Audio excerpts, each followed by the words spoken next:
ज्याने जैसे ध्यावे तैसे व्हावी कृपाळी।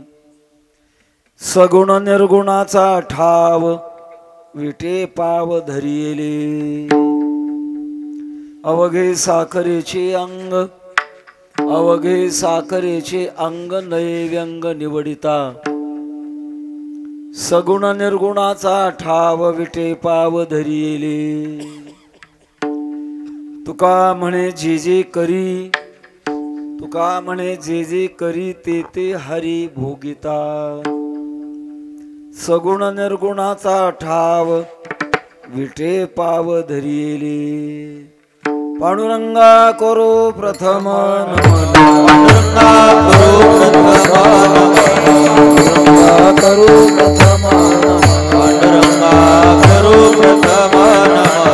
हरे चरण संतांची हरे चरण संतांची हरे चरण संतांची त्यांच्या कृपादाने कथेचा विस्तार।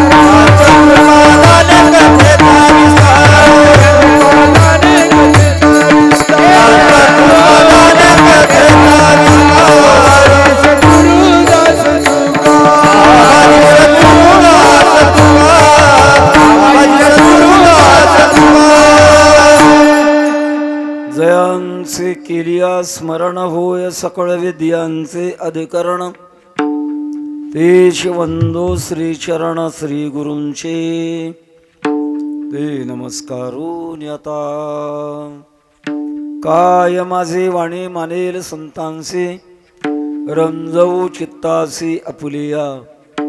माझी वाणी तुझे वर्णी गुणनाम ऐसे दे प्रेम काही कळा। मस्तक हे पायावरी या वार करी संतांच्या। सजयति सिंदूर वदनो देवो यत्पाद पंकज स्मरणम। वासरमणिरिव तमसां राशिं नाशयति विघ्नानां। नारायणानंत हरि नृसिंह प्रह्लाद बाधा हरिः कृपालु। समचरण सरोजं सान्द्रनीलाम्बुधाभं जगननिहितपाणिं मण्डनं मण्डनानां। तरुण तुलसीमाला कंधरं कंजनेत्रं सदय धवलहासं विठ्ठलं चिन्तयामि। विठ्ठल विठ्ठल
ज्याने जैसे ध्यावे तैसे व्हावे कृपाळी। सगुण निर्गुणाचा ठाव विटे पाव धरिले। अनंत कृपा सागर भगवत पूज्यपाद जगदोद्धारक जगद्गुरु श्री तुकोबाराय भगवान गणेशजींच्या नरसिंह परमात्म्याच्या दरबारात उपस्थित संत महंत भाविक सज्जन, माता भगिनी, बालक बालिका, टाळकरी, मृदंगवादक, वीणेकरी महाराज, ऑपरेटर साहेब, सर्वांना अंतःकरणपूर्वक वंदन करून या श्री क्षेत्र उंबरदरा गावी आजची चिंतन सेवा भगवान गणेशजींच्या सेवेमध्ये आपण आहोत. आपल्या संस्कृतीमध्ये देव आणि धर्म या दोन गोष्टीला अधिक अशा प्रकारचं महत्त्व मानवी समाजामध्ये दिलेलं आहे. बाकीच्या योनीमध्ये आहार निद्रा भय मैथुनानी समान चैतान्य नृणाम पशूनाम ज्ञानम हे तेषाम नराणामध्ये को ज्ञानेन हीन पशुभिः समानाः. मनुष्य देहीचे ज्ञान अधिक जाण सर्वांचे. माणसाच्या जीवनामध्ये खूप मोठं ज्ञान आहे, फक्त ते उघडं करावं लागतं. आणि जे ज्ञान उघडं केल्यानंतर त्याची वाटचाल चालल्यानंतर आपल्या जीवनातल्या सगळ्याच अपेक्षा पूर्ण होतात, असं या आपल्या शरीराचं महत्त्व आहे. साधू संतांनी देखील याचं खूप महत्त्व सांगितले. नरदेह निधान लागले हाती, उत्तम सार उत्तम गती, देवाची होईन म्हणते ते होते, तरी का चित्ती न धरावे. मात्र एवढी गोष्ट खरी आहे, हे सगळं होत असताना माणसाचं वृत्ती जागी झाली पाहिजे. आपण कोण आहोत, कुठून आलो, जग कोणी निर्माण केलं, आपल्याला काय करायचं, या सगळ्या प्रश्नाची उत्तरं वेद शास्त्र आणि संत यांच्या माध्यमातून आपल्या मनात राहिली पाहिजे. कोहम कथमिदम जातम को वै कर्तास्य विद्यते उपादानम किमस्ति विचार स्वयमीदृशः. पहिला प्रश्न आहे, मी हा कोण करावा विचार, म्हणे ज्ञानेश्वर निवृत्तीचा. आपण कोण आहोत, देहामध्ये आहोत, पण देह आणि आपला फार मोठा संबंध आहे. प्रकार असा आहे, ज्याच्यापासून आपण वेगळं असतो त्याला आपण षष्ठीचा प्रयोग करतो.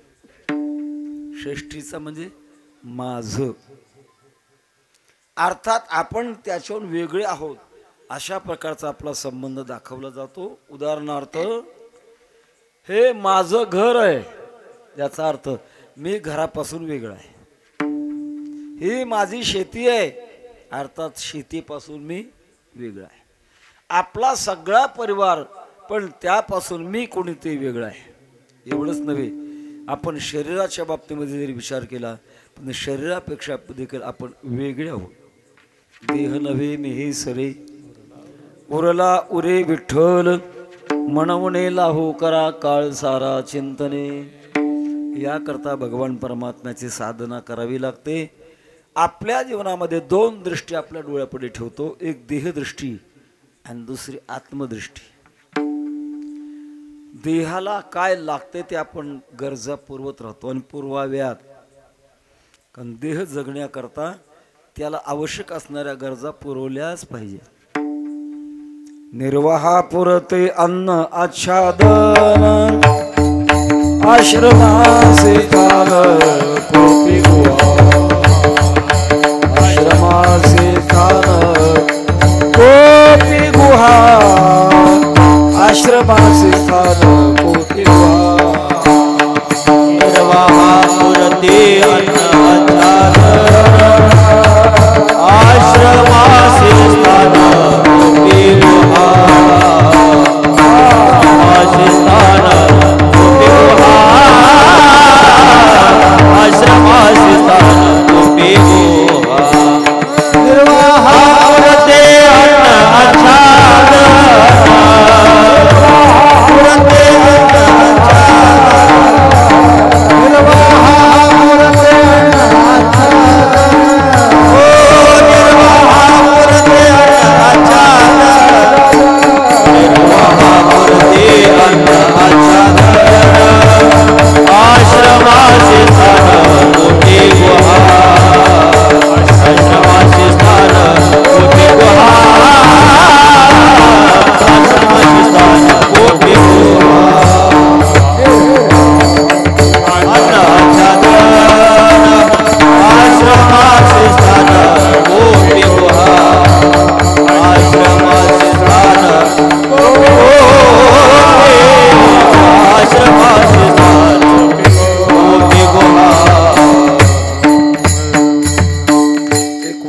संस्कृतीमध्ये शरीर माध्यम खलु धर्म साधनम. सगळ्या साधनामध्ये मुळात शरीर हे साधन आहे. संसार असो अगर परमार्थ असो, त्याच्याकरता आपलं शरीर सांभाळणं पहिल्यांदा गोष्ट आहे. आणि शरीराला जे लागतं ते द्यावं लागतं. अन्न, आच्छादन आणि कोपी गुहा. भूक लागल्यानंतर गोळाभर अन्न पोटाला द्यावंच लागतं. संन्यास जीवनामध्ये सगळ्याचा त्याग केला जातो. कुळाचा त्याग. आपण ज्या आश्रमात आहोत त्या आश्रमाचा त्याग. आपले 4 आश्रम आहेत आपल्या संस्कृतीमध्ये: ब्रह्मचर्य, गृहस्थ, वानप्रस्थ आणि 4था आश्रम आहे संन्यास. मागच्या आश्रमाचा त्याग. शेंडी काढावं लागते, जानवं तोडावं लागतं, नाव बदलावं लागतं. असं संपूर्ण जगाच्या बाह्य दृष्टिकोनातून बाजूला गेलेले संन्यासी पण दुपारी 11 वाजता भूक लागल्यानंतर ग्रस्ताश्रम माणसाच्या दारात उभं राहावं लागतं. तो संसारच आहे. आमचे गुरुवर्य, वैकुंठवर्षीय गुरुवर्य मामासाहेब दांडेकर म्हणायचे, तुका म्हणे संन्यासी आणि माध्यानासी तोंडवासी. गाथ्यात नाहीये पण आहे खरं. शरीर जगवावं लागतं, पण केवळ शरीर जगवणं एवढंच माणसाच्या जीवनामध्ये ध्येय नाही. याच्या पलीकडे आपलं एक जीवन आतलं आहे. जे आतल्या जीवनाचा अभ्यास करत असताना एकांतामध्ये राहावं. क्षण एक मन स्थिर करुनी, सावध होई डोळी उघडुनी, पाहे वेद बोलिले पुराणी, तुका विनवणे करीत असे. आपणच आपल्याला विचारावं की आतापर्यंत आपलं जे काही वय झालं असेल, 40, 60, 80 काय वय झालं असेल, नेमकं तुला काय हवंय? जे एक मिळवल्यानंतर सगळंच मिळवलं जातं, असं तुला काय हवंय? एक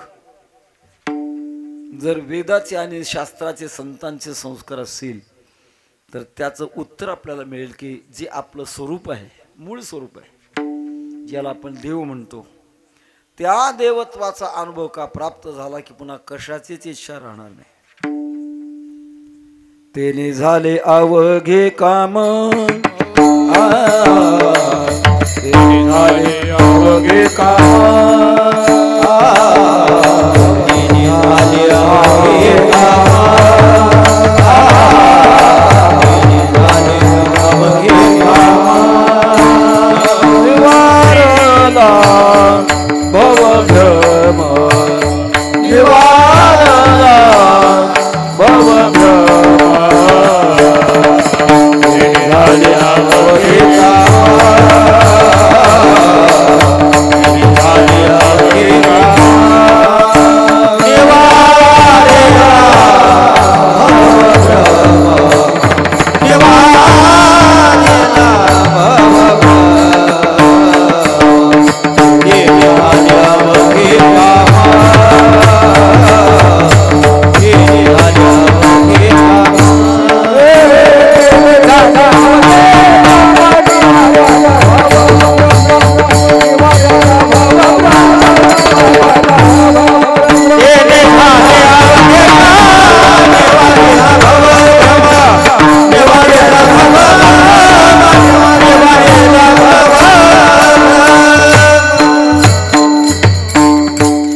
धरिला चित्ती आम्ही रखुमाईचा पती, तेने झाले अवघे काम, निवारला भवभ्रम.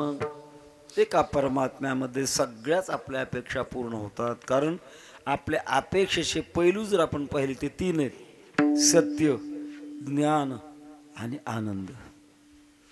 पोंडलीचेरचे महर्षी अरविंद घोष म्हणतात, सच्चिदानंदाच्या पलीकडे आतापर्यंत कोणी गेला नाही, जात नाही, जाणारही नाही. कारण आपलं मुळात परमात्म रूप आहे. प्रत्येकाला सत्य हवंय, प्रत्येकाला ज्ञान हवंय आणि प्रत्येकाला आनंद हवाय. फक्त मिळवत असताना आपण कशातून मिळवतो याच्यात फार बदल आहे. कोणी पंचमहाभूताच्या माध्यमातून मिळवतो, तो कोणी पंचमहाभूताच्या पलीकडे जाऊन मिळवतो. आणि थोडासा आपला जीवनातला अनुभव आहे. रोज आपण झोपी जातो. झोपी जाणं म्हणजे पंचमहाभूताच्या पलीकडे जाणं. कुठलीच आठवण नसते. झोपी गेलेल्या माणसाला काय आठवतो? काहीच आठवत नाही.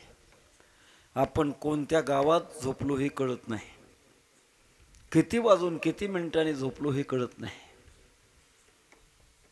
नवे नवे आपण झोपी गेलो हेही कळत नाही. झोपी गेलेलं कळतं कधी? उठल्यानंतर मग कळतं की आपण झोपी गेलो होतो. आता आपण दृष्टी पाहिल्यानंतर सगळे श्रोते मंडळी तज्ज्ञ आहात, पण काही भागामध्ये काही गावामध्ये कीर्तन सुरू झाल्यानंतर काही लोकांना झोप येते. झोप येते, झोप घेण्याकरता आलेली नसतात, पण झोप येते. झोप घेण्याकरता आली असते तर तयारीनं आले असते. एखादी उशी, एखादी शाल, एखादा पंखा, असं काही तयारीनं आले असते, पण कोणी तसं येत नाही. पण आल्यानंतर एखाद्या वेळेला जर चिंतन अवघड चाललं तर मग बुद्धीमध्ये ग्लानी येते आणि झोप घ्यायला लागते. तो झोपत असताना शेजारचा माणूस हालवून जाग करतो, "ओ बाबा, कीर्तन ऐकायला आलात का झोपायला आलात?" आणि मग हलवल्यानंतर ते जाग होतं. ते नाही नाही म्हणतं. बहुतेक कीर्तनात झोपी जाणारे कधी खरं बोलत नाहीत, खोटंच बोलतात. जाऊ दे तो विषय. पंचमहाभूताच्या पलीकडे आपल्या संवेदना जाण्या पाहिजेत. पण गंमत अशी महाराज, ह्या झोपेपेक्षा देखील पुढचा एक भाग आहे. ज्ञानोबांची ओवी खूप सुंदर आहे, खूप सुंदर आहे. साचाची पडते वीरा, जरी न येता स्वप्न जागरा, तरी ब्रह्मभाव साचोकारा म्हणू येता. झोपेला ज्ञानोबांनी किती उंच ठिकाण दिलंय. झोप आम्ही ब्रह्मभाव म्हटलं असतो, पण त्याच्यामध्ये दोन दोष आहे. जरी न येता स्वप्न जागरा, झोपेमध्ये स्वप्न पडतं हा एक दोष आहे, आणि झोप संपल्यानंतर पुन्हा तो जागा होतो हा एक दुसरा दोष आहे. आणि हे दोन दोष जर पडले नसते तर तो ब्रह्मभावच आम्ही म्हटला असता, परमात्म स्थिती आम्ही म्हटली असती. अर्थात एका भगवान परमात्म्याच्या अनुभवामध्ये सगळ्याच गोष्टी पूर्ण होतात. आणि म्हणूनच आपण आपलं चित्त शुद्ध करण्याकरता धर्माचं आचरण आहे, आणि पूर्णत्व प्राप्त करून घेण्याकरता भगवंताची भक्ती आहे. भक्ती करत असताना मात्र आपल्या या देशात सनातन संस्कृतीमध्ये अनेक प्रकारच्या देवता आपल्या डोळ्यापुढे दिसतात. मग त्या देवतेच्या बाबतीमध्ये नेमकी खरी देवता कोणती आहे असा प्रश्न निर्माण होतो. मला देवाच्या बाबतीमध्ये महत्वाच्या 3 गोष्टी विचारात घ्याव्यात: तत्व, सामर्थ्य आणि रहस्य. 3 गोष्टी विचारात घ्याव्यात. जसं या जगाचा विचार करत असताना याचं जगाचं मूळ कारण आहे, काय आहे? तत्व कशाला म्हणतात? मूळ द्रव्य कळणं याचं नाव आहे तत्वज्ञान. उदाहरणार्थ, माझ्या पुढे माईक जोडला आहे, या स्टँडला जोडला आहे. हे स्टँड कशाचं आहे? याच्यात काय भरलंय? हे मातीचं बनलंय का पितळाचं बनलंय का तांब्याचं बनलंय का लोखंडाचं बनलंय? हे कळलं पाहिजे. जेव्हा सूक्ष्म नजर प्राप्त झाल्यानंतर मग कळतं याच्यामध्ये सगळे लोखंडाचे कण आहेत. लोखंडाचे कण कळाले की स्टँड कळालं, त्याला म्हणतात तत्व. तसं संपूर्ण जग कळण्याकरता या जगाचं मूळ तत्व काय आहे हे कळालं पाहिजे. कशापासून बनलंय? विज्ञानातली मंडळी हे जग फक्त 5 गोष्टीपासून बनले म्हणतात: पृथ्वी, आप, तेज, वायू आणि आकाश. या पंचमहाभूतापासून बनलंय. आपल्या शरीराचा देखील विचार जर केला, हे शरीर सुद्धा 5 महाभूतापासून बनलेले.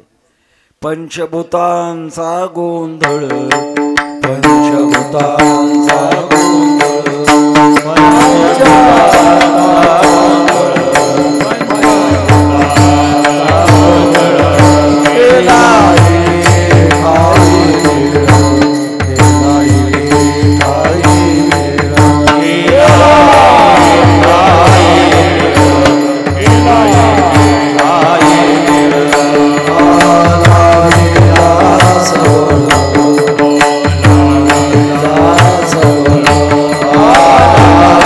ना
आपल्या शरीराचा विचार सांगत असताना ते सांगतात 5 महाभूत एकत्र केलेली आहेत.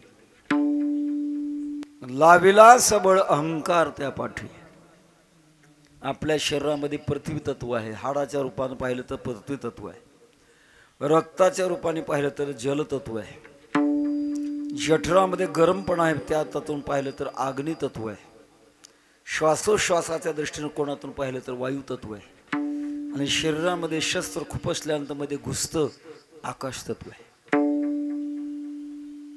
आपल्या शरीरामध्ये पृथ्वी तत्व अधिक आहे म्हणून आपण पृथ्वीवर राहतो. पृथ्वीवर का राहतो? पृथ्वी तत्व अधिक आहे म्हणून राहतो. काही प्राण्याच्या शरीरामध्ये जलतत्व अधिक आहे म्हणून ते पाण्यात राहतात. उदाहरणार्थ मासा, कासव, काही साप पाण्यात का राहतात? त्यांच्या शरीरामध्ये जलतत्व अधिक आहे. काही शरीरामध्ये अग्नितत्व अधिक आहे. असे एक प्राणी आहेत की सूर्यमंडळाच्या जवळ राहतात म्हणे, ते जळत नाहीत. का? त्यांच्या शरीरामध्ये अग्नितत्व अधिक आहे. काहींच्या शरीरामध्ये वायू तत्व अधिक आहे. पक्षी, कावळा, घार, चिमणी, पोपट का उडतात आकाशात? त्यांच्या शरीरामध्ये वायू तत्व अधिक आहे. आणि सगळ्यांच्या शरीरामध्ये अग्नी आकाश तत्व आहे. आणि लाविला सबळ अहंकार त्या पाठी. पिंडी ते ब्रह्मांडी एक म्हण आहे. आपल्या शरीरामध्ये जे आहे ते ब्रह्मांडात आहे.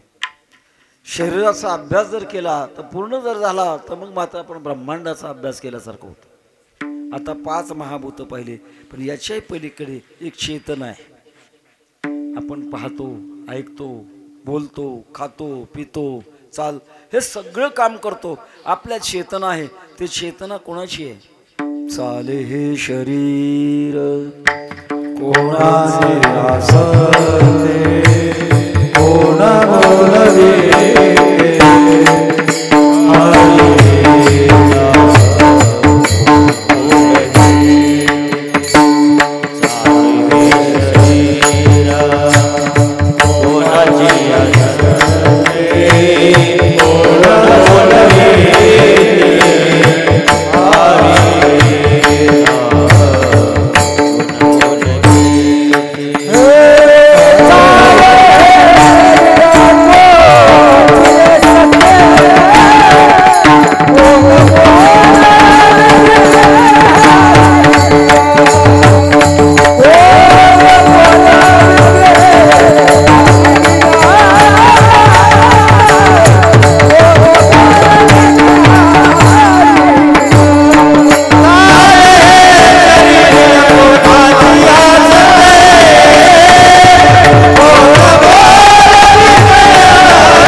चाले हे शरीर कोणाची असते, कोण बोलविते हरिविन. याच्यामध्ये एक शक्ती आहे महाराज, अदृश्य शक्ती आहे.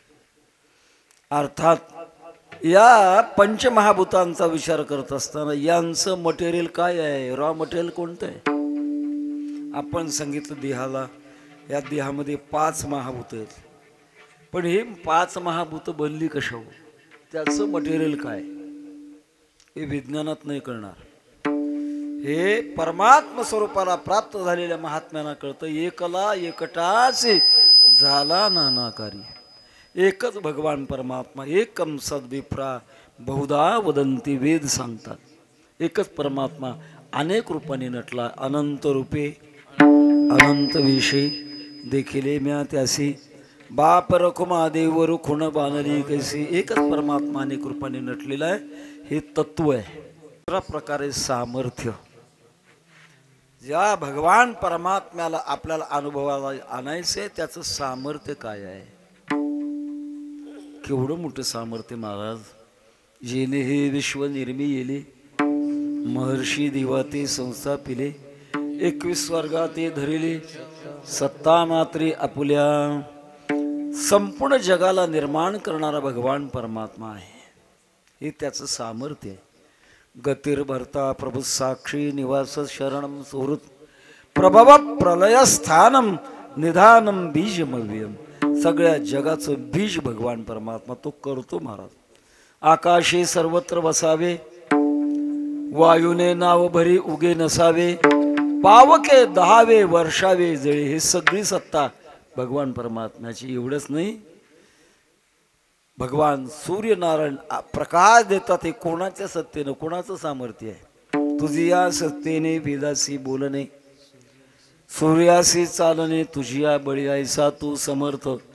ब्रह्मांडाचा धनी वर्म हे जाणून शरण आलो. परमात्म्याचं सामर्थ्य कर्तुम अकर्तुम आणि अन्यथा कर्तुम, 3 प्रकारचं सामर्थ्य आहे. सगळ्या विषय आपल्याला सांगता येणार नाही. अभंगाचं काही चिंतन आपल्याला मांडायचं आहे. ही सत्ता त्याची, ही सामर्थ्य आहे. आणि परमात्म्याच्या रूपाचं रहस्य काय आहे? कारण आपण पाहतोय आपल्या वेद संस्कृतीमध्ये किंवा आपल्या या सनातन संस्कृतीमध्ये भगवान परमात्म्याची रूप अनेक आपण पाहतो. धरी येली सोंगे येणे अवघी पांडुरंगे, सब्रह्मा सशिवा स विष्णू स परम पुरुष खराट. वेद सांगतात तोच आहे. त्यालेच रूप भिन्न भिन्न का धरले? परमात्मा रूप धरत असताना 2 कारण आहेत त्याची. एक, जगाची परिस्थिती धर्माच्या बाबतीमध्ये जर बिघडली, बुडविला धर्म अधर्म झाला फार, सोसवेना भार मजा आता, पृथ्वी माता थरथर कापते मारा, अति भार झाल्यावर.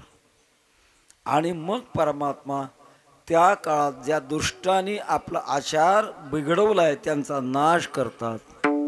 यदा यदा हि धर्मस्य ग्लानिर्भवति भारत अभ्युत्थानम धर्मस्य तदात्मानं सृजाम्यहम्. दुष्टांच्या नाशाकरता भगवान परमात्मा अवताराला येतात. जे निर्गुण निराकार आहेत ते सगुण साकार बनतात दुष्टांच्या नाशाकरता. दुसरे कारण आहे, भगवत भक्तांच्या कृतार्थतेकरता भगवान परमात्मा अवतार धारण करतात. पण आपल्यामध्ये वाक्य एक, अवतारा असंख्य. परमात्म्याचे अवतार खूप आहेत, त्याची संख्या करता येत नाही. ज्या ज्या भक्ताला भगवान परमात्म्याचा अनुभव आला, परमात्म्याचा तो अवतार आहे. पण भगवान परमात्म्याचे ही रूप भिन्न भिन्न. विष्णू परमात्मा, ब्रह्मदेव, भगवान शंकर, भगवान दत्तात्रेय, भगवान गणपती, भगवान नरसिंह परमात्मा, असे अनेक रूप आहेत. मी अनेक रूप खरे काय, याचं रहस्य काय आहे? एकाचेच खरी आहेत का भिन्न भिन्न आहेत? वास्तविक आपल्या संस्कृतीमध्ये परमात्मा एक आहे. एकम सद्विप्रा बहुधा वदंती, एक हरि आत्मा जीव शिव सम.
कविता होती, पाहू जाता एक देव.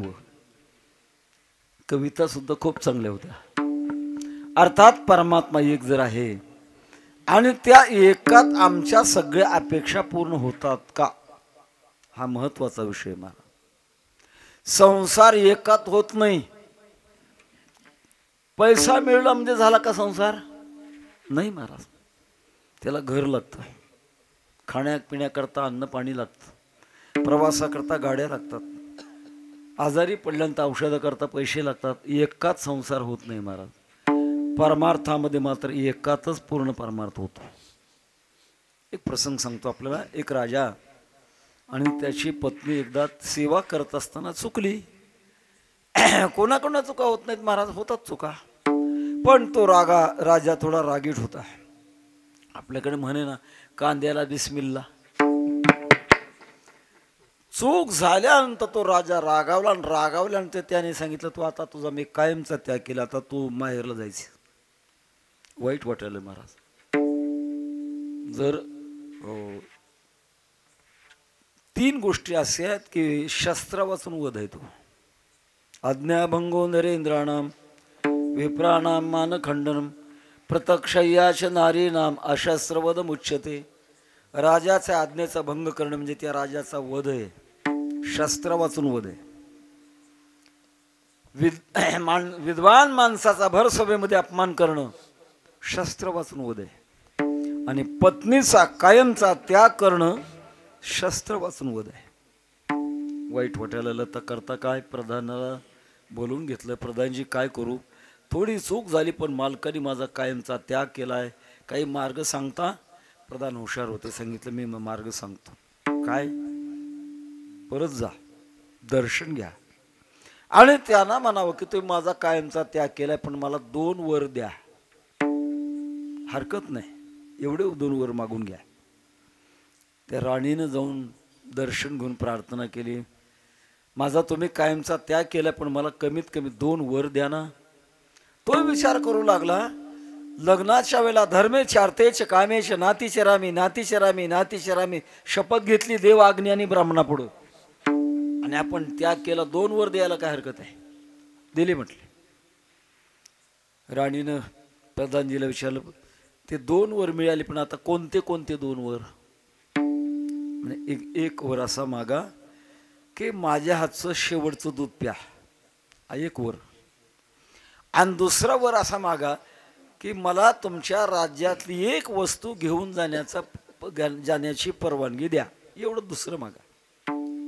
राणीनं पुन्हा जाऊन ते मागितलं. राजाने सांगितलं काय हरकत नाही, 2 वर दिलेत, तुझ्या हातचं शेवटचं दूध पितो आणि माझ्या राज्यातले तुला कोणती वस्तू घेऊन जायची आहे ते सगळं परवानगी तुला देतो.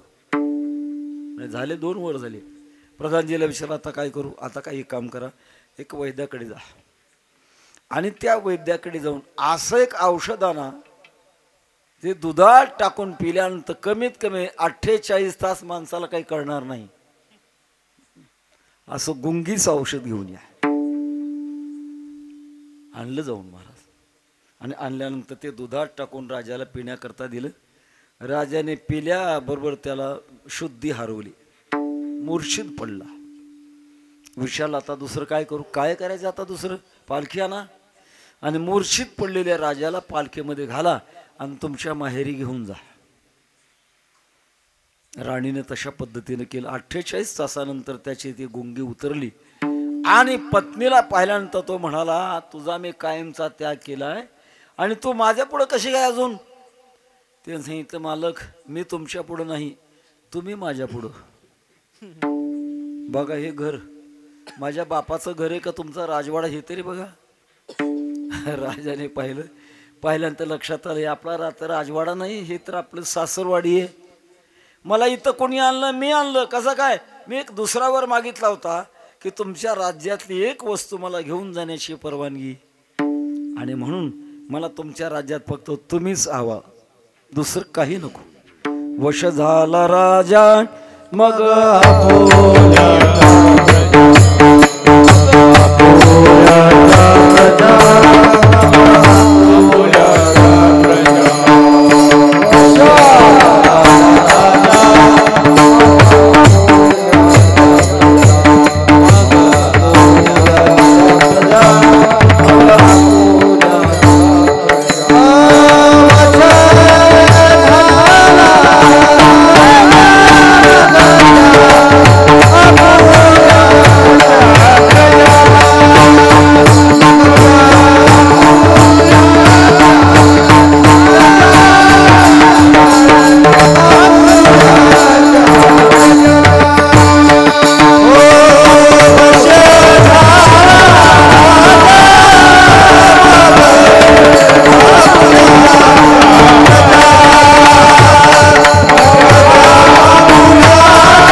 प्रसन्न झाला की सगळं राज्य हातात आलं, ही जशी युक्ती आहे तसं एक परमात्मा आपल्या का स्वाधीन झाला की संपूर्ण आपल्या इच्छा पूर्ण होतात.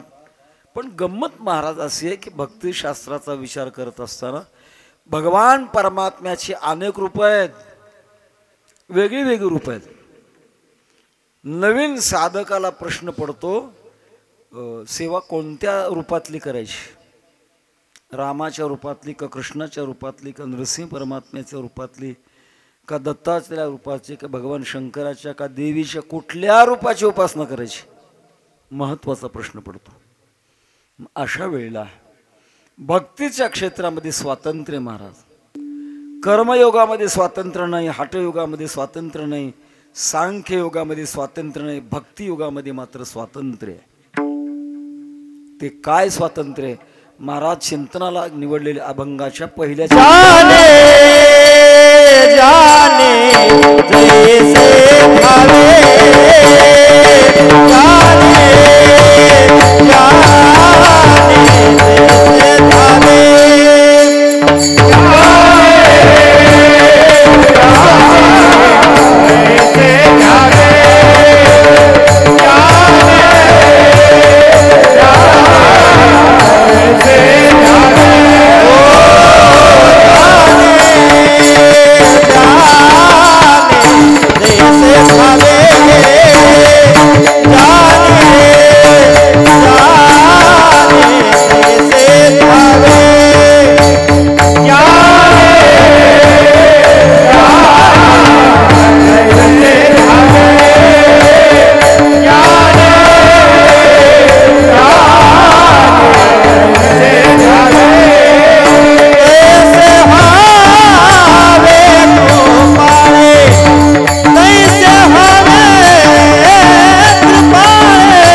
जाने जैसे भावे, तैसी व्हावी कृपाळी. ज्या ज्या भक्ताने परमात्म्याचं जसं जसं ध्यान केलं परमात्मा त्या रूपाने होतात. उत्पत्ती, जन्म आणि अवतार हे तीन शब्द लक्षात ठेवा.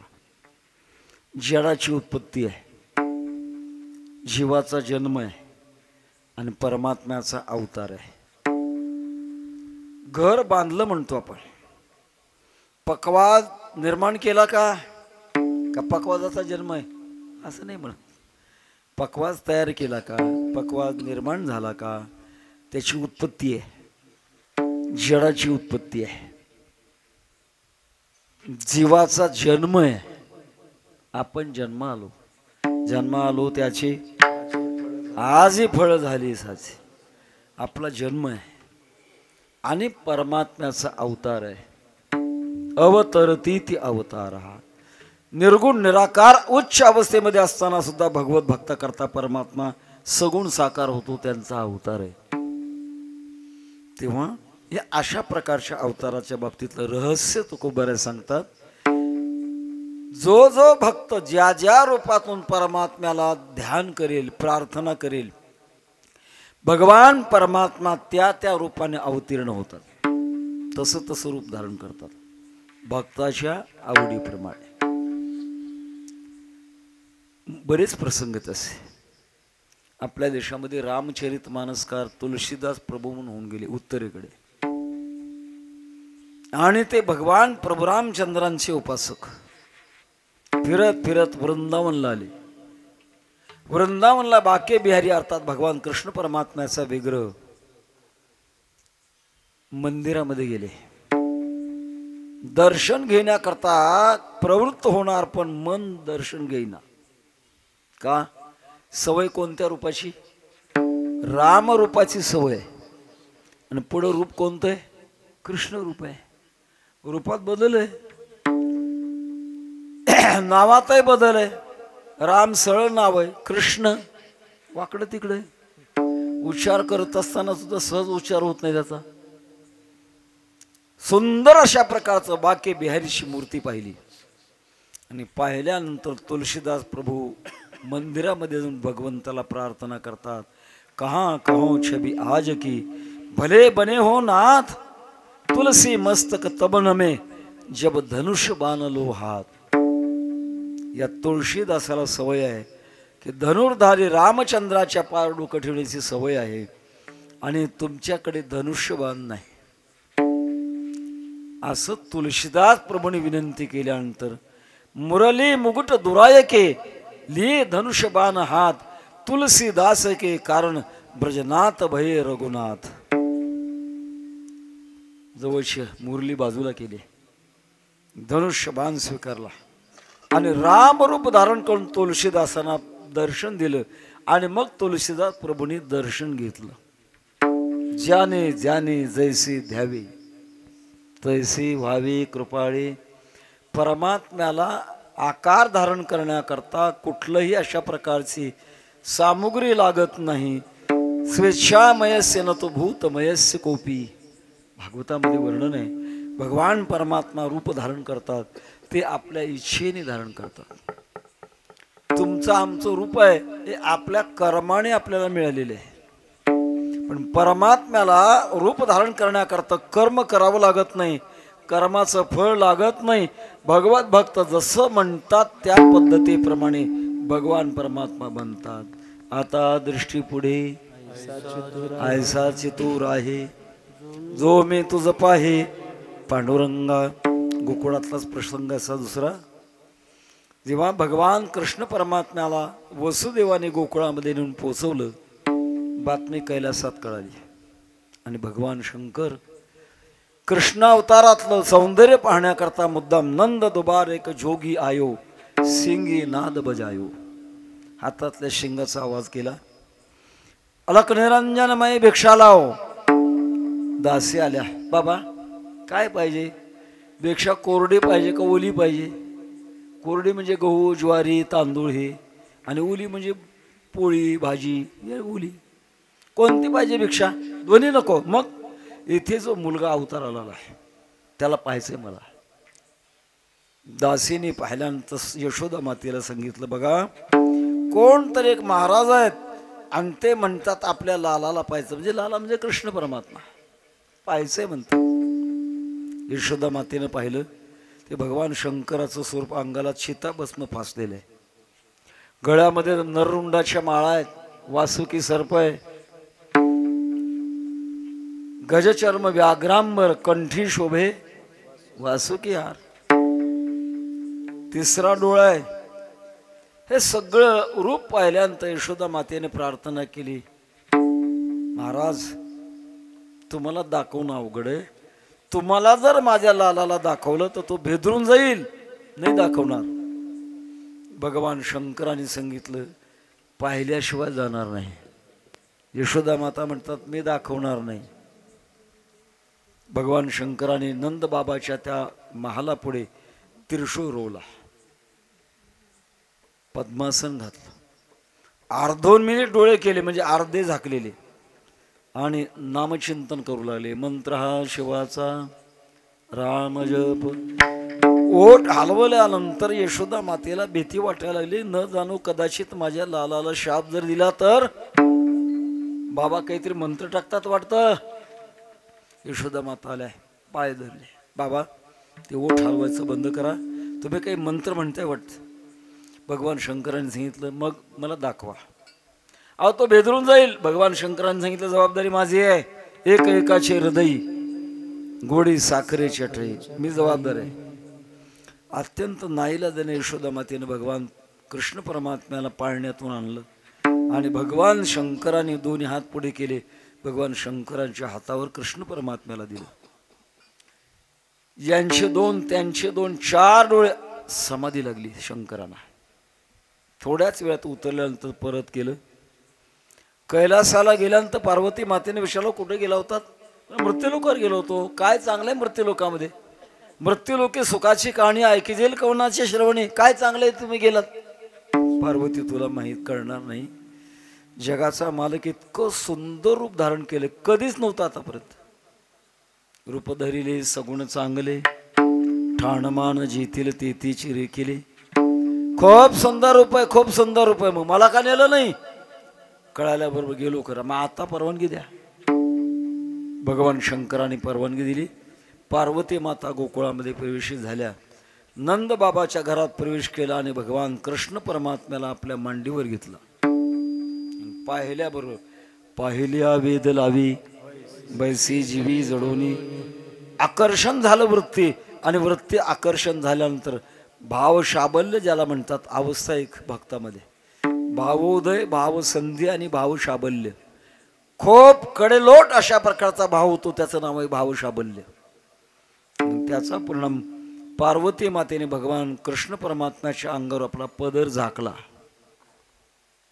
झाकल्यानंतर अंतःकरणामध्ये भाव असा निर्माण झाला, वात्सल्य भाव निर्माण झाला. वात्सल्य भाव त्याला म्हणतात परमात्मा आपला मुलगा आहे. असा भाव तयार होणं, तो अति उत्कट तयार होणं, तो उत्कट भाव तयार झाला. आणि परिणाम असा झाला की दोन्ही स्तनामध्ये पाना फुटला. पार्वती मातेला असं वाटायला लागलं यावेळेला माझा गजानन आणि षडानन म्हणजे कार्तिक स्वामी दोघे असते तर ही माझ्या स्तनातलं दूध प्याले असते. भगवान कृष्ण परमात्मा मनामध्ये म्हणतात पार्वती माते मला सगळं होत आहेत. एका क्षणात गजानन, एका क्षणात षडानन दोन्ही स्तनाला पिऊ लागले. पार्वती माता विचार करू लागल्या मी तर आले मृत्यूलोकामध्ये, कृष्ण परमात्म्याला मांडीवर घेतलंय आणि गजानन षडानन असल्यासारखं काय वाटतं? कोण आहे ते? पदर बाजूला केला. भगवान कृष्ण परमात्मा जाने जाने जैसे ध्यावे तैसे व्हावे कृपाळे.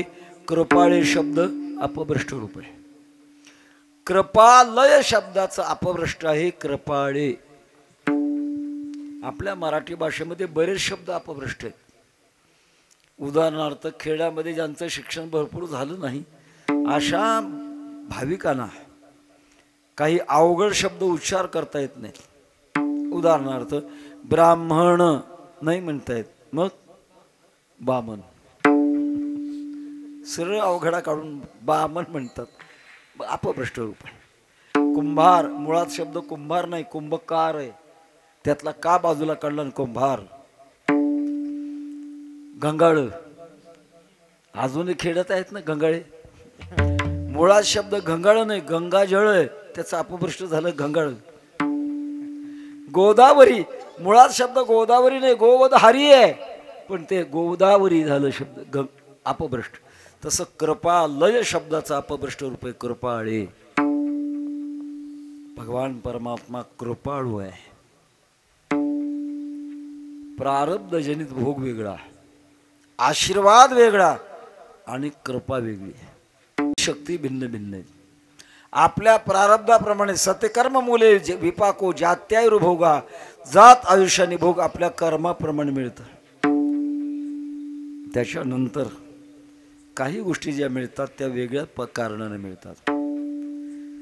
भगवान परमात्मा अवताराला येत असताना त्यांना कर्म लागत नाही महाराज. भक्तांनी जी इच्छा केली तो परमात्मा त्या पद्धतीप्रमाणे अवताराला येत असतात. होया भक्ती केला तेचा, होया भक्ती केला तेचा, होया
तैसा पूर्वी धरावी ते इच्छा. भगवत भक्तांना जे सवय आहे परमात्म्याच्या रूपाची आणि परमात्मा त्या रूपाच्या आकाराने प्रगट होतात. माणसाच्या वृत्तीचा स्वभाव आहे महाराज. एक अभ्यास आहे, ज्याचा अधिक सहवास आहे त्याच्यात माणसाचं प्रेम तयार होतं. एक मुळात शीर्षक वाक्य आपल्यापुढे मी ठेवले, ज्याची माणसाला अधिक सवय आहे त्याच्यात माणसाचं प्रेम तयार होतं. उदाहरणार्थ, अजून आयुष्यात तंबाखू माहीत नाही आणि एखादा मित्र असतो, तो तंबाखू खायला शिकवतो, म्हणजे त्याचा गुरु होतो. आणि पहिल्यांदा तंबाखू मळून त्याला खायला लावतो. तोंडात टाकल्यानंतर त्याला ते तिखट काहीतरी गरगर करतं ना, काही आता मला तर काही सवयच नाही, पण बहुतेक फिरत असेल. हा, तो मित्र म्हणतो, अरे अरे अरे मला ते मळमळ करायला गरगर फिरायला लागले ना. तो म्हणतो, अरे माझ्यापेक्षा तुझा अधिकार फार मोठा आहे, कारण मी पहिल्यांदा तंबाखू खाल्ली तेव्हा आडवा झालो होतो, तू आडवा तर नाही झाला, तुझा अधिक अशा प्रकारचा अधिकार मोठा. आणि बघता बघता पुन्हा पुन्हा पुन्हा पुन्हा तंबाखू खाता खाता खाता खाता इतका अभ्यास होतो महाराज. पहिल्यांदा तंबाखू खाल्ल्यामुळे चक्कर आली आणि नंतर तंबाखू खायला नाही मिळाल्यानंतर चक्कर येते. अभ्यास झाला. मी वाक्य हे सांगितलं, ज्याचा अधिक सहवास आहे त्याच्यात प्रेम माणसाचं निर्माण होतं. जुना दृष्टांत आहे, 2 कोळ्याच्या महिला आहे आणि मासे विकण्याकरता एका बाजाराला गेल्या होत्या. बघता बघता उशीर झाला. पावसाळ्याचे दिवस, परत आपल्या गावाकडे जाणार. त्यांचा बाजार संपला आणि गावाकडे निघाल्या. जाता जाता एक मध्येच गाव आलं, आकाशात ढग जमा झाले. पाऊस पडणार, कुठं तरी आपण भिजणार, त्याच्यापेक्षा कुठंतरी आपण थांबू, असा विचार करता करता एक घर उघडं दिसलं. त्या घर मालकाला विचारलं, बाबा तुझ्या घरामध्ये आम्हाला रात्रभर झोपण्याकरता जागा मिळेल का? त्याने सांगितलं, काय हरकत आहे, तुम्ही माझे अतिथी आहात. आपल्या धर्मामध्ये अतिथी प्रत्यक्षात देव समजून त्याची पूजा करण्याची पद्धत आहे. मातृदेवो भव, पितृदेवो भव, आचार्य देवो भव, अतिथी देवो भव. काय हरकत नाही. बाकी खाणं पिणं आम्हाला काही नको, फक्त जागा दाखवा. योगायोगाने तो होता फुलमाळी. दुसऱ्या दिवशी बाजार होता फुलांचा आणि त्याने आपल्या त्या मोठ्या एका जागेमध्ये फुलाची ढीग तयार केली होती. मोगऱ्याची फुलं, जाईची फुलं, मखमलीची फुलं, गुलाबाची फुलं, अशी ढीग ठेवली होती. जागा शिल्लक होती आणि त्या जागेमध्ये दोघींना झोपण्याकरता जागा दिली. झोपा म्हणले. झोपायला लागल्या. जवळजवळ 10 वाजूनही गेले होते, पण झोप काही येईना. या अंगावरून त्या अंगावर, त्या अंगावरून त्या अंगावर. एकमेकीला म्हणू लागल्या, कुठल्या जन्माचं पाप अशा दुर्गंधीच्या घरात आपण आलो. आता दुर्गंधी होती काय ती? मोगऱ्याची फुलं, गुलाबाची फुलं, काय म्हणून आपलं कुठलं नशीब बेकार म्हणून आपण या घरामध्ये आलो. झोप तर काही नाही. एक हुशार होती दुसरी, ती म्हटली, एक काम करू आपण. काय? आपल्या नेहमीच्या सवयीचा जो वाज ज्या पाठीत आहे त्या पाट्या आपण खुंटीला अडकवलेल्या आहेत. उतानं पडायचं आणि त्या पाट्या तोंडावर घ्यायच्या, मग आपल्याला झोप नक्की लागणार. प्रयोग केल्यावर 5 मिनिटाच्या झोप लागली. दृष्टांत संपला. कशा करता सांगतो? ज्याचा सहवास अधिक आहे त्याच्यात प्रेम माणसाचं निर्माण होतं. तसं ज्या रूपातून आपण परमात्म्याचा सहवास अधिक केला आहे, कोणी राम रूपातून करेल, कृष्ण रूपातून करेल, कोणी पांडुरंगाच्या रूपातून, कोणी दत्तात्रयाच्या रूपातून, त्याच्यामध्ये कुठल्याही प्रकारचं बंधन, कमी श्रेष्ठपणा, कमीपणा किंवा अधिकपणा नाही. महाराज नियम सांगतात, ज्याने ज्याने जैसे द्यावे तैसे व्हावे कृपाळी. परमात्मा तसं होतो, कारण तसं होण्याकरता त्याला कर्म लागत नाही महाराज. कर्माने प्राप्य, उत्पाद्य आणि संस्कारी असे 3 परिणाम असतात. प्राप्य, आता आम्ही गाडी चालवत आलो आपल्या गावापर्यंत, हे प्राप्य आहे. उत्पाद्य, एखादी वस्तू, घर बांधणं, उत्पाद्य आहे. संस्कार्य, आपल्या माता भगिनी समजा चिवडा तयार करायचा, मग त्याच्यावर संस्कार करतात, त्याच्यावर काही वेगळे वेगळे टाकतात, ते संस्कार. हे सगळं कर्मानं होतं. पण भगवान परमात्म्याला रूप धारण करण्याकरता कर्म लागतच नाही म्हणत. तो स्वेच्छामयस्य न तो भूतमयस्य कोपी. आपल्या इच्छेने विग्रह धारण करतात. त्याच्यामुळे ज्याने ज्याने जैसे द्यावे तैसे व्हावे. हे कृपाळे महाराजांना विचारलं, महाराज अहो वेदाने किंवा शास्त्रामध्ये परमात्मा तर निर्गुण निराकार सांगितला आहे आणि तुम्ही तर रूप धारण करतो म्हणतात. तुकोबारा त्या दोघांचं एकीकरण असणारा परमात्मा त्याचं चिंतन अभंगाच्या दुसऱ्या चरणात सगुण निर्गुणाचा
ठाव पाव धरिले.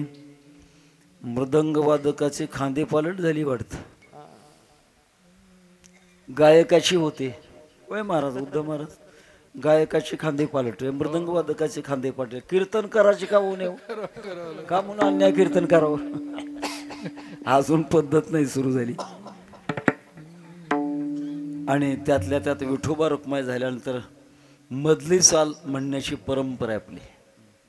सुरुवातीची, मधली आणि शेवटची चाल म्हणण्याचा टाळकऱ्यांचा जन्मसिद्ध हक्क आहे. कीर्तनकाराने हेरून घेऊ नये. पण जर पत्रिका काढली तर खाली एक नोट लिहावी लागते, वेळेनुसार कार्यक्रमात बदल करण्यात येईल. मग तसा बदल आता आपल्याला कपातीची सवय लागलेली आहे. 10 वाजून तर गेले. मधल्या चालीची कपात आपण शेवटची चाल म्हणूया. सर्वांच्या संमतीनं हा निर्णय घेऊन पुढच्या विचाराकडे आपण प्रवृत्त होऊया. परमात्म्याच्या बाबतीमध्ये तुकोबाराय सांगतात, भगवान परमात्मा मुळात सगुण निर्गुण एकत्र जिथं आहे ते कोण आहे? विटे पाव धरिले. विटेवर भगवान परमात्मा आहे आणि तो सगुण आहे आणि निर्गुण आहे. ज्ञानोबारायांचं एक अभंग, फार सुंदर अभंग आहे. तुझं सगुण म्हणो की निर्गुण रे, सगुण निर्गुण एक गोविंदू रे. जगामध्ये असे काही विचारवंत आहेत. काही म्हणतात देव सगुणच आहे, निर्गुण नाही. काय म्हणतात निर्गुणच आहे, सगुण नाही. पण आपला वारकरी संप्रदाय बाप रकुमादेवीवर सगुण निर्गुण, रूप विटेवरी दाविली खूण, तो सगुणही आहे आणि निर्गुण आहे. वास्तविक गुणासह आणि गुणरहित हे 2 शब्द विरुद्ध आहेत. याला शास्त्रामध्ये व्याघात म्हणतात. आणि 2 विरुद्ध अशा प्रकारच्या गोष्टी एका ठिकाणी येतील का? येत नाहीत महाराज. एकाला व्रत करायचं होतं आणि त्याला माहीत असं झालं की पौर्णिमा आणि अमावस्या दोन्ही दिवस एक वेगळे आहेत. जे संधी काळ असतो त्याला पर्वकाळ म्हणतात आणि आपण ते दोन्ही व्रत करायचे. पण व्रताच्या बाबतीमध्ये एक वेगळा प्रकार आहे. एकादशी व्रत करत असताना फराळ करतात, कोणी फलाहार करतं, कोणी दुग्धाहार करतं, कोणी भगर खातं, कोणी राजगिरा, वेगळ्या अशा प्रकारच्या पद्धतीनं करतं. सोमवार करायचा जर आला तर एका वेळेला जेवण करतात, पद्धत आहे. पण पौर्णिमा आणि अमावस्याही व्रत जर एका वेळ करायचं म्हटलं तर काय फराळ करावा? पण शंका त्याच्या मनामध्ये आली. एका धर्मपंडिताकडे गेला. हा म्हणलं महाराज एक शंका आहे. काय? अमावस्येच्या दिवशी जर पौर्णिमा आली, फराळ कशाचा करावा? आता अमावस्येच्या दिवशी पौर्णिमा येत असते का? मध्ये 15 दिवसाचं अंतर आहे ना. आता ते धर्मपंडित हुशार होते. काही अडचण नाही म्हटले, लोण्याचे भजे तळायचे आणि त्याचा फराळ करायचा. हे जसं शक्य नाही तसं सगुण आणि निर्गुण एका ठिकाणी येणं शक्य नाही. दोन्ही विरोधी आहे. पण काही वेळेला दोन्ही विरोध एकत्र येतात असा देखील अनुभव आहे. उदाहरणार्थ एक छोटासा प्रश्न आहे. सुदर्शनच नाव ना.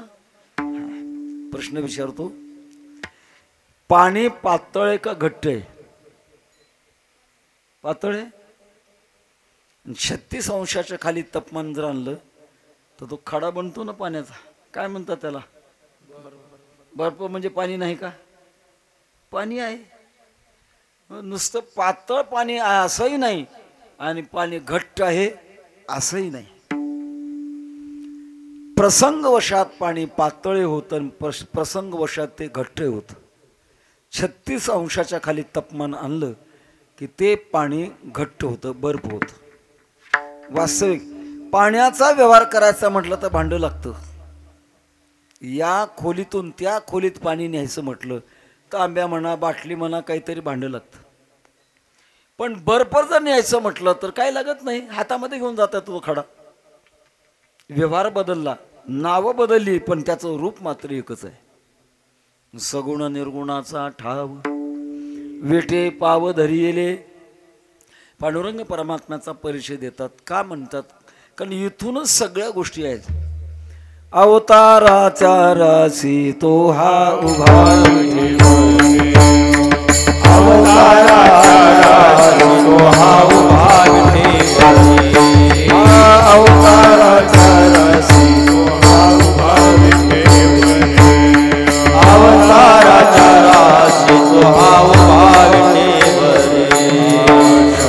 चक्र गदा पद्म सहित हरी, चक्र गदा पद्म सहित हरी, शंख चक्र गदा पद्म सहित हरी. ओ शंख चक्र गदा पद्म सहित हरी. देवी देखिला देखिला देवा आदिदेव बनवा देखिला देखिला देवा आदिदेव बनवा देखिला देखिला देवा आदिदेव बनवा देखिला देखिला देवा आदिदेव बनवा आम्हाला ताला तो विठेवरी संकट जगला संकट जगला ओ सारा सारा तो हाव विठेवरी तो हाव संकट जगला संकट जगला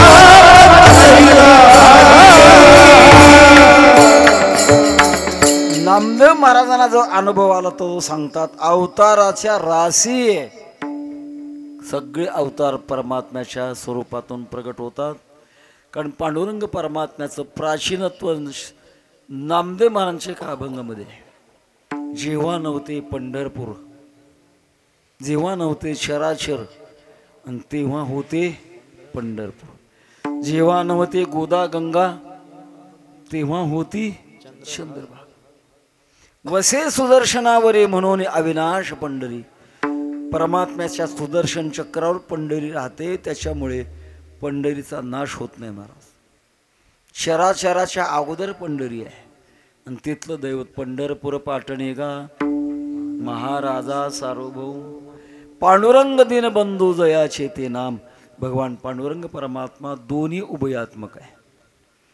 एक बाजूनं पाहिलं उपाधी रहित भगवान परमात्म्याला पाहिलं तर ज्ञानोबरांचे का भंग आहे. निर्णो ब्रह्म मार्ग चोकले उघडे पंढरपुरासी आले भक्त पुंडलिके देखिले उभे केले विठेवरी तो हा विठोबा निधान. कुठल्याही प्रकारची उपाधी नाही. उपाधी वेगळी तुम्ही निर्विकार काहीच संसार तुम्हा नाही. एक बाजू आहे तर दुसरी बाजू आहे पांडुरंग कांती दिव्य तेज झळकती रत्न कीळ फाकती प्रभा. पहिलाच अभंग आपण म्हणतो सुंदर ते ध्यान उभे विठी उभयात्मक आहे. असं उभयात्मक परमात्मा भक्ताच्या इच्छेप्रमाणे जसं ध्यान करेल त्याप्रमाणे प्रगट होतात. महाराज आम्हाला हे कळलं ना याला काही दृष्टांत आहे का. तो दृष्टांत तुकोबरा अभंगाच्या तिसऱ्या चरणामध्ये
एखादा सिद्धांत लक्षात येईना तेव्हा त्याच्याकरता रूपक दृष्टांत वापरला जातो. महाराज दृष्टांत सांगतात.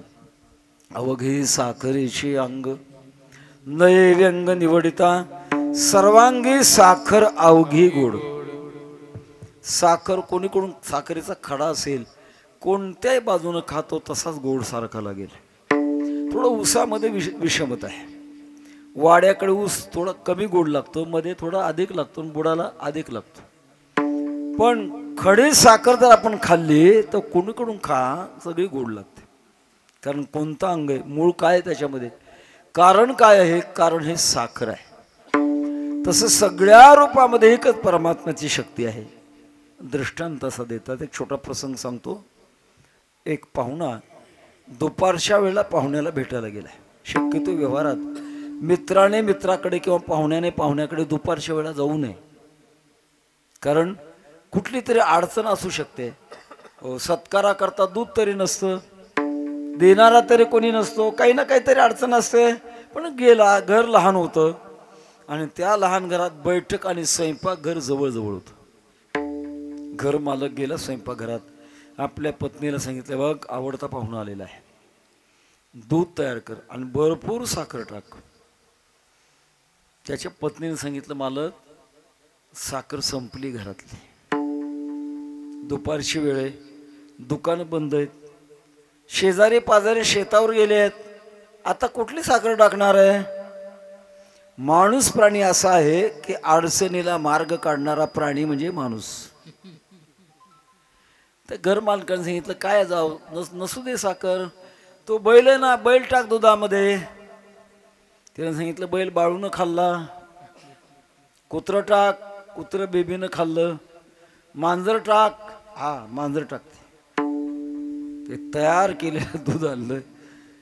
पाहुणा ऐकत होता, सगळं लक्षात येतो, विचार करत होता, हा ज्याचा मुलगा बैल खातो, ज्याची मुलगी कुत्रं खाते, हे माणसाचं घर आहे का राक्षसाचं घर आहे.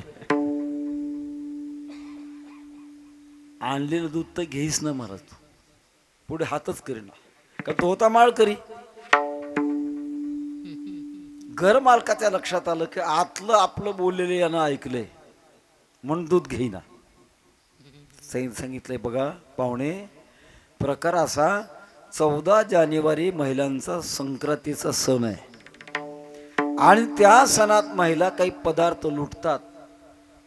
कंगवे, फण्या, चमचे, डब्या असे काही पदार्थ लुटतात म्हणजे देतात. आमच्या गावात यावर्षी साखरेचे पदार्थ लुटले. बैल होता तो साखरेचा, तो बाळून खाल्ला. कुत्र होतं ते साखरेचं, ते बेबीनं खाल्लं. आणि मांजर होती साखरेची, ती दुधात टाकून आणली आहे, आता द्या म्हटला. कारण आपे असता दृष्टी शंका पोटी उपजेना. कारणाकडे नजर असल्यानंतर शंकाच राहत नाही महाराज. ते नुसतं बैल, कुत्रण, मांजर नाव आहेत आणि आकार भिन्न भिन्न आहेत, सगळ्यामध्ये एक साखरच आहे. तसे संपूर्ण जगामध्ये पाहे तिकडे माय, पाहे तिकडे माय, पाहे तिकडे माय, विठ्ठल आहे रघुमाई, विठ्ठल आहे रघुमाई, विठ्ठल आहे रघुमाई, विठ्ठल आहे रघुमाई, विठ्ठल आहे रघुमाई, विठ्ठल आहे रघुमाई.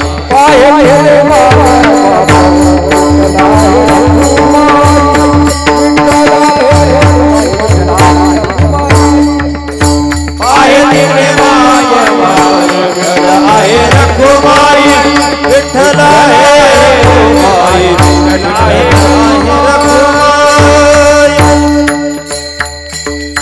हे अनुभवाला येण्याकरता सद्गुरू आणि परमात्म्याची कृपेची गरज आहे महाराज.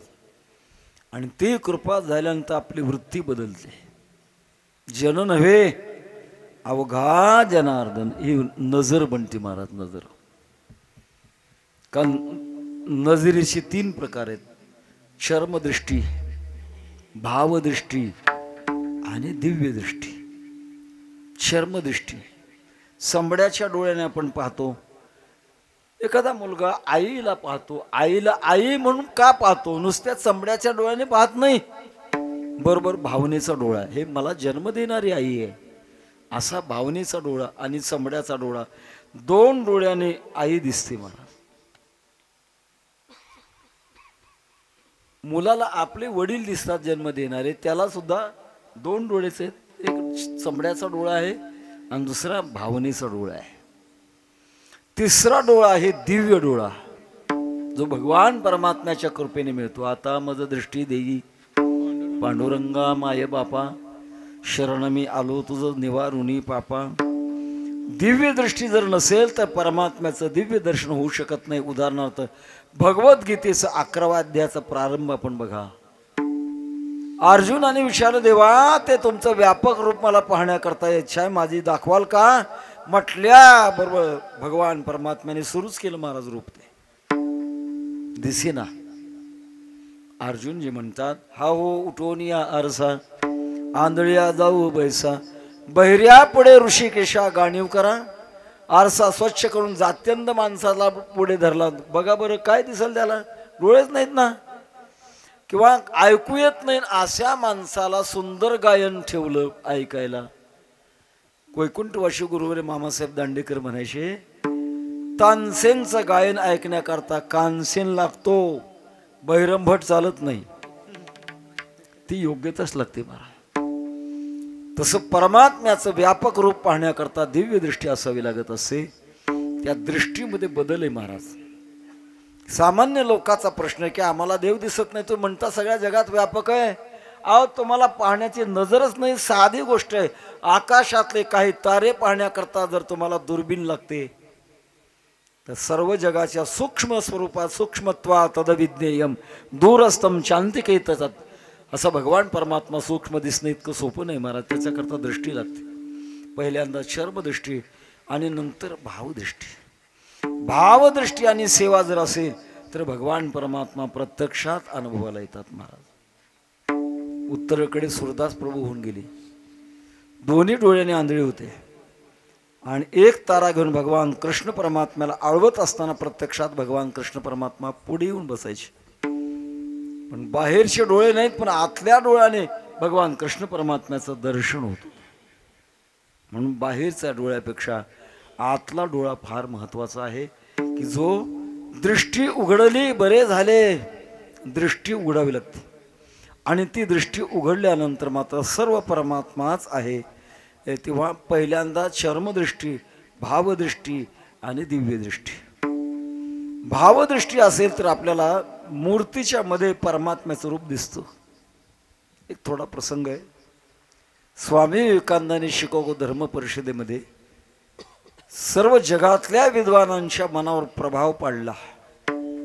पहिलंच वाक्य, माय ब्रदर्स अँड माय सिस्टर्स, असं माझ्या बंधू भगिनीनं म्हटल्याबरोबर जगातल्या विद्वानांनी उभं राहून टाळ्याचा कडकडाट करून स्वागत केलं. सामान्य महात्मा नाही, हा सगळ्या जगाला माझं म्हणतोय. खूप मोठी व्याख्यानं झाली आणि आपल्या भारत देशामध्ये आले. त्यावेळेला संस्थानिकांचं राज्य होतं. अनेक संस्थानिकांनी स्वामी विवेकानंदांचा सत्कार केला. त्यामध्ये स्वामी विवेकानंदांचे बालपणाचे मित्र आलवर्षे राजे, त्यांनी बोलवलं दरबारात. सत्कार करायचा आहे. थोडा वेळ होता, व्यासपीठावर दोघेच बसले होते आणि आलवरच्या राजाने स्वामी विवेकानंदांना प्रश्न विचारला, स्वामीजी तुम्हाला मूर्तीपूजा मान्य आहे का?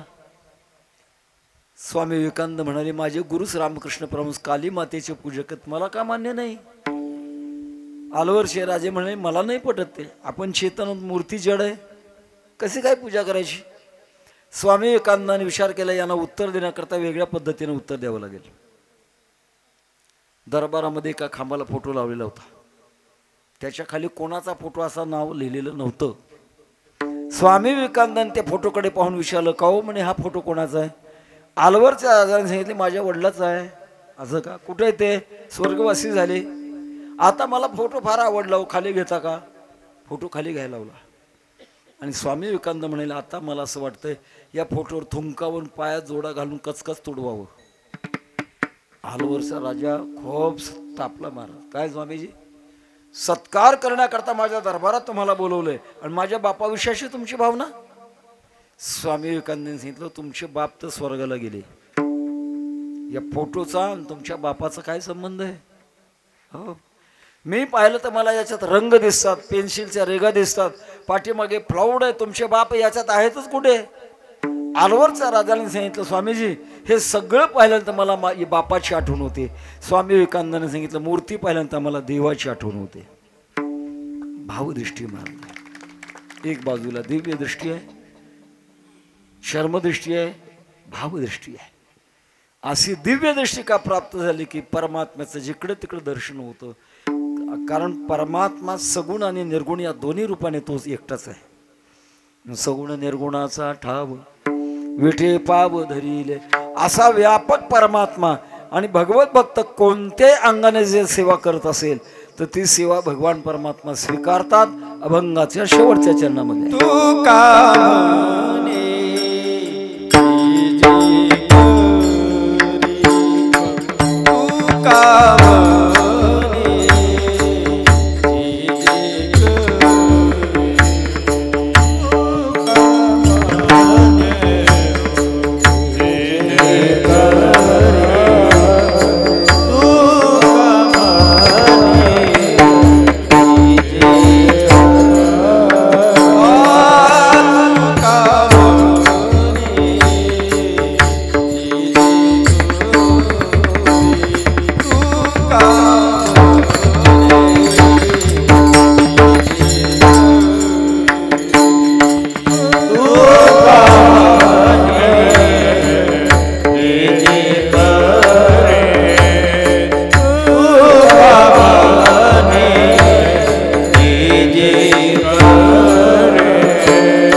मला वाटतं शेवटची चाल उरकून घेतली काय नाही ना बरं बरं. महाराज म्हणतात भगवत भक्त जे जे करील परमात्मा ते ते ग्रहण करतो. कायेन वाचा मनसेंद्रिय वा बुद्ध्यात्मना वानुसृत स्वभावात करोमि यद्यत सकलम परस्मै नारायणाय ते समर्पित. अखंड सकळे ही सकळामुखी आर्पिज तसे मज एके नेनण्यासाठी मूर्खी नपविजय माते. सगळं परमात्म्याला प्राप्त होतं पण आपल्याला कळत नाही म्हणून आपण त्याच्यापासून बाजूला जातो. पण जेव्हा आपण अर्पण करू त्यावेळेला मात्र भगवत भावनेने जर अर्पण केलं परमात्मा ते ग्रहण करतात. छोटा प्रसंग सांगतो आणि चिंतन सेवा समर्पित करतो. आमचे वैकुंठवासी परमपूज्य गुरुवर घुले महाराज सांगायचे पंढरपूरला एक आजीबाई होत्या आणि भगवान पांडुरंग परमात्म्याची भक्ती करत होत्या. योगामध्ये अनेक प्रकारे त्याच्यामध्ये भक्ती कर्म भक्ती समर्पण योग असा एक प्रकारचा योग आहे. आपण जे काही करतो ते करत असताना त्याच्या शेवटी भगवान परमात्म्याला समर्पण अशा प्रकारची भावना याचं नाव आहे कर्म भक्ती समर्पण योग. त्या आजीबाईची सवय अशी झाली कोणतंही काम संपलं की पांडुरंगा अर्पणमस्तू म्हणायचं. बघता बघता या साधनेमध्ये अशी शक्ती प्राप्त झाली की या आजीबाई सकाळी उठल्यानंतर घर झाडायच्या आणि तो केर उकरडाव टाकत असताना सवयीप्रमाणे पांडुरंगा अर्पणमस्तू असं म्हणायचे. परिणाम असा होऊ लागला ती साधना परिपक्व झालेली होती आणि परिणामामुळे प्रत्यक्षात भगवान पांडुरंग परमात्म्याच्या अंगावर केर पडायला लागला. पुजारी विचार करू लागले इतका कडेकोट बंदोबस्त आहे, चोकडून बंद अशा प्रकारचं मंदिर आहे आणि हा केर येतो कुठून. पुन्हा पुन्हा पुन्हा पहाटेची महापूजा करायला आणि केर अंगावर यायला अशी रोजच अशा प्रकारची वेळ येऊ लागली. शोध घेता घेता त्यांना एक पत्ता कळाला की कोणीतरी आजीबाई आहे आणि झाडून झाल्यानंतर केर टाकत असताना पांडुरंगा अर्पणमस्तू म्हणते आणि त्याचा परिणाम तो पांडुरंगाच्या अंगावर केर पडतोय. पुजारी शोध घेत गेले आणि विनंती केली आजीबाई पांडुरंगाची तुम्ही भक्ती करता एवढं सर्व समर्पण केलंय देवाला चांगलं द्यावं का वाईट द्यावं. चांगलं द्यावं आणि केर टाकत असताना तुम्ही पांडुरंगा अर्पणमस्तू म्हणता. अहो वाईट होतंय ते आम्ही एवढी पूजा करतो सुंदर आणि पांडुरंगाच्या अंगावर केर पडतो ते बंद करा. आजीबाईने सांगितलं बाबा बरं झालं तुम्ही सांगितलं मला बंद करते. पण प्रकार असा होता सवय लागली होती पडली वळण इंद्रिया सकळा विसरतच नव्हतं महाराज. कुठलंही कर्म समर्पण अशा प्रकारच्या पद्धतीने पांडुरंगा अर्पणमस्तू 2-3 वेळा सांगून पाहिलं पण ते काही बंद होईना. शेवटी पुजाऱ्याने विचार केला असं सांगून नाही जमत आता थोडंसं हातानं सांगावं. आणि घरी जाऊन आजीबाईला सांगितलं आजीबाई किती वेळा सांगतो तुम्हाला कळत नाही लक्षात राहत नाही. एक गालामध्ये भडकवली. आजीबाईने लागलीच पांडुरंगा अर्पणमस्तू म्हटल्या. पुजाऱ्यांना वाटलं आता केर टाकताना नाही म्हणणार आणि येऊन मंदिरामध्ये पांडुरंगाकडे पाहिलं तर ज्या आजीबाईच्या गालात भडकवली तो पांडुरंगाचा गाल सुजला. लक्षात आलं हे आता प्रकरण फार वेगळं आहे. आपण जे जे करणार ते ते परमात्म्याला समर्पण होतंय. हे अशा प्रकारची शक्ती भगवत भक्ताच्यामुळे भक्तीच्यामुळे प्राप्त होते. आणि म्हणून तुका म्हणे जे जे करी ते ते हरी भोगिता.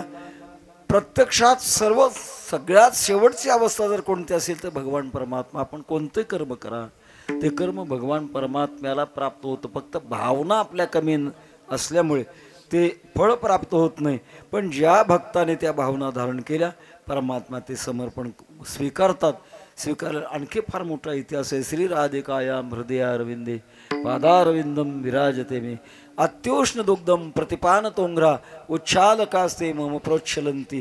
थोडक्यात भगवान परमात्म्याच्या रुक्मिणी सवानी राधा मातेच्या बाबतीमध्ये एका आणि पर्व काळात एकत्र आल्यानंतर आपल्या महालात बोलून घेतलं आणि अत्यंत सळसळतं दूध तो ग्लास देऊन टाकला राधा मातेच्या हातात. त्या इतिहासामध्ये असा प्रकारे असं ऐसा कोठे आठवची नाही देहीच विदेही भोगू दशा. राधा मातेने ते कडक अशा प्रकारचं दूध पिऊन टाकलं.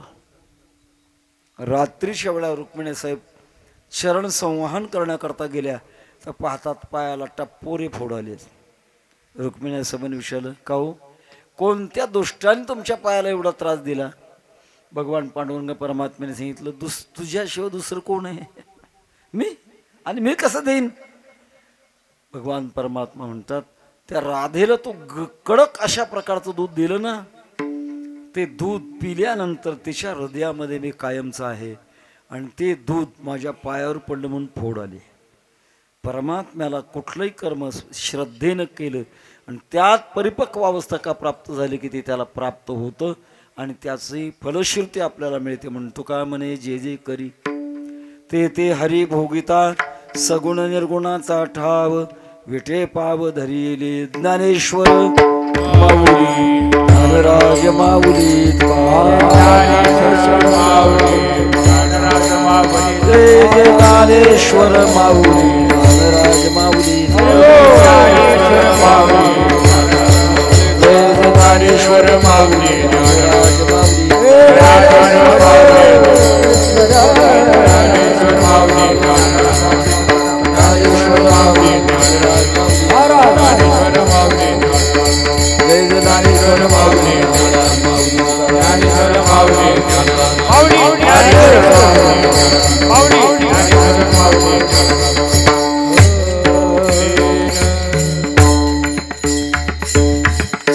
समर्पण करत असताना खूप चांगलं अशा प्रकारचं चिंतन आपल्या सहवासामध्ये घडलं.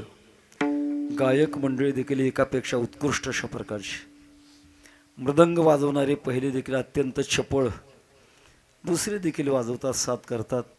सर्वांच्या सहवासामध्ये आणि अवधानामध्ये प्रेमामध्ये हा चिंतन करण्याचा योग आला. चिंतन सेवा आपल्या गावचे जे मेजर साहेब आहेत त्यांच्या माध्यमातून मिळालेली आणि वेळेला उपस्थित राहून चिंतन सेवा भगवान परमात्म्याला समर्पण करत असताना आपणही याच मार्गात आहोत आणि या मार्गातली शेवटची फलश्रुती तुका म्हणे, जे जे करी ते ते हरी भोगिता. परमात्म्यापर्यंत आपली सेवा प्राप्त व्हावी अशा प्रकारची सद्भावना प्रगट करून झालेली चिंतन सेवा तुझे देणी तुझ्या समर्पणी पायी झालो उतराये पांडुरंगा. जे जे करी तुका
ते हरी भोगिता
धरले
कार